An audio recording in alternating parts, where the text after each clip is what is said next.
Hi everyone, good afternoon classmates, good afternoon sir. I am Jamar Sultan Fernandez and this is my partner. Hello everyone, I am Haralav Yunong. Are from the Bachelor of Technology and Livelihood Education major in Home Economics 3. And for this afternoon, we're going to be tackling about fire prevention measures. Talking about the fire prevention measures. So, first let us all know what is Safety Health Welfare Act of 2005. The safest way to deal with fire is to prevent it. Of course, we have to prevent for us to be safe from fire. Under Section 19 of the Safety, Health, and Welfare Act, Work Act 2005, every employer shall identify hazards, assess risks, and have a written risk assessment, including any unusual or other risks. To comply with Section 19, employers are required to carry out risk assessments and to record these in the safety statement. A fire safety risk assessment should be conducted. Fire prevention should form part of this.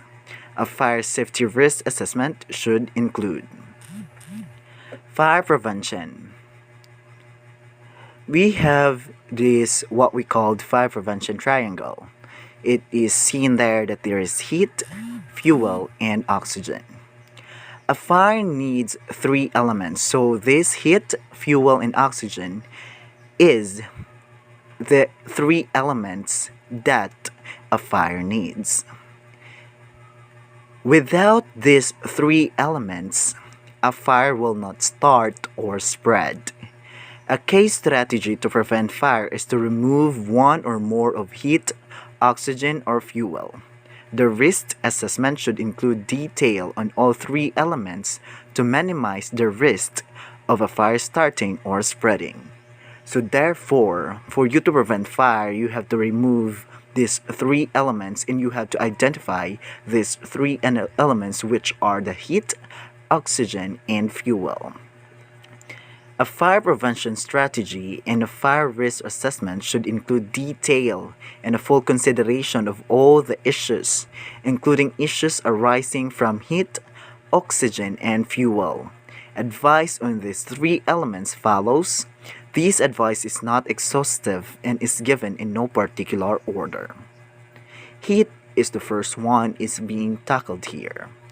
Heat can be generated by work, processes, and is essential part of some processes such as cooking. This heat must be controlled and kept away from fuel unless carefully controlled. Heat generated as a byproduct of a process must be dealt with properly. So, this heat can be dealt properly. So, now we have to proceed heat safeguards. Ensure employees are aware of their responsibility to report dangers. Of course, if there is a fire burning, you have to report all these dangers that is happening in the kitchen or inside the industry. Control sources of ignition. Of course, because of this ignition, there is a possibility of a fire spreading.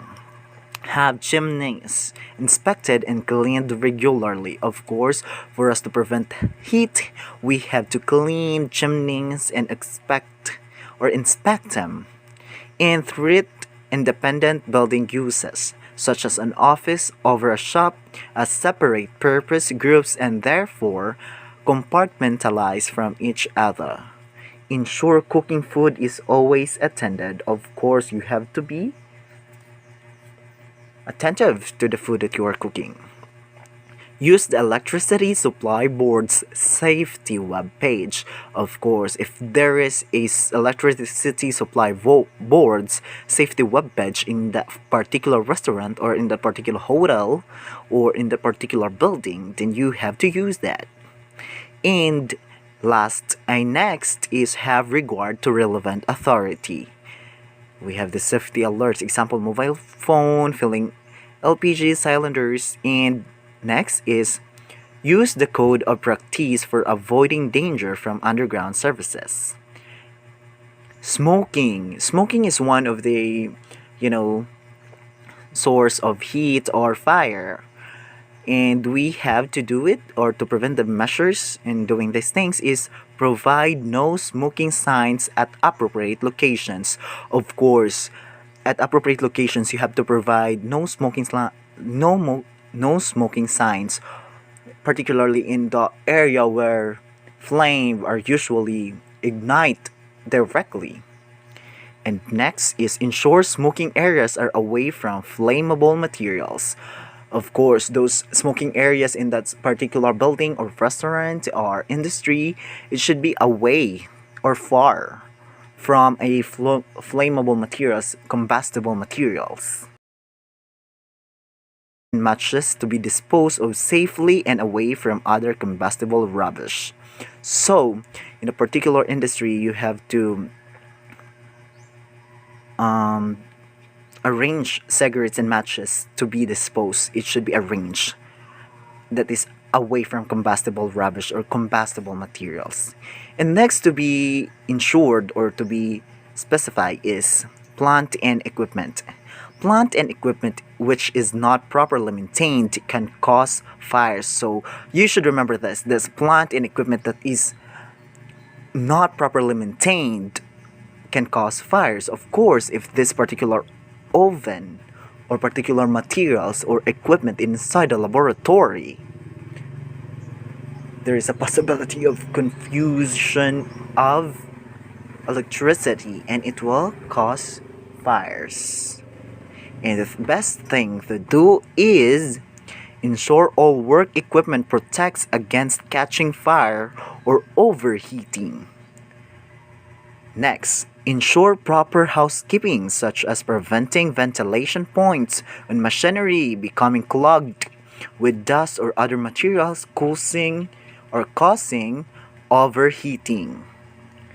Have electrical equipment serviced regularly by a competent person to prevent sparks and fires. To prevent sparks and fires, you have to have electrical equipment serviced. That is regularly checking those materials or machines or equipment.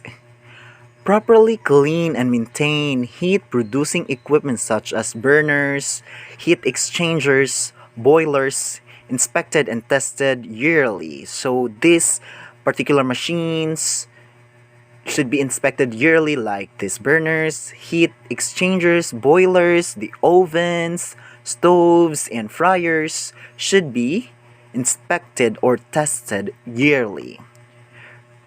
Use a planned maintenance program to properly maintain plant and equipment. Review your program if you already have one. So you have to use a plan which is planned every week or every month. There should be an inspection to the materials or equipment inside the laboratory or inside a building or inside a restaurant. A planned maintenance program should deal with, so if you have this planned maintenance program, it should be deal with frictional heat caused by loose drive belts, bearings which are not properly lubricated, or other moving parts. So this is something very electrical malfunction. Of course, this is very known, electrical malfunction. Flammable materials used in contact with hot surfaces, like plastics that is being contact with hot surfaces, like it is near an oven, and it will cause fire. Of course, leaking valves or flanges which allow seepage of flammable liquids or gases. Of course, those hose like direct to a gasol or an oven, it's leaking. If it is leaking, it can cause fire. Static sparks, perhaps due to inadequate electrical earthing. Portable heaters. So, there is portable heaters. This is one of the equipment inside a laboratory or inside a kitchen. Do not use portable heaters unnecessarily. If it is not necessary, you don't have to use portable heaters at all. They should have emergency tip over switches and thermostatic limiting controls. Of course, if these portable heaters, there is limiting control. If it is already heat, if it's boiling, turn them off if people leave the room or are going to sleep. So if you are going to sleep or leave the room, leave the house, leave the kitchen, leave the laboratory, you have to turn it off. Turn it off to prevent fire. Ensure they are 1 meter away from anything that can burn. So ensure that these portable heaters that it is 1 meter away from anything that can burn. And do not use them to dry clothes. Of course, these portable heaters are not used to dry clothes. You should use dryer for your clothes to be dry or the heat outside. Do not use these portable heaters.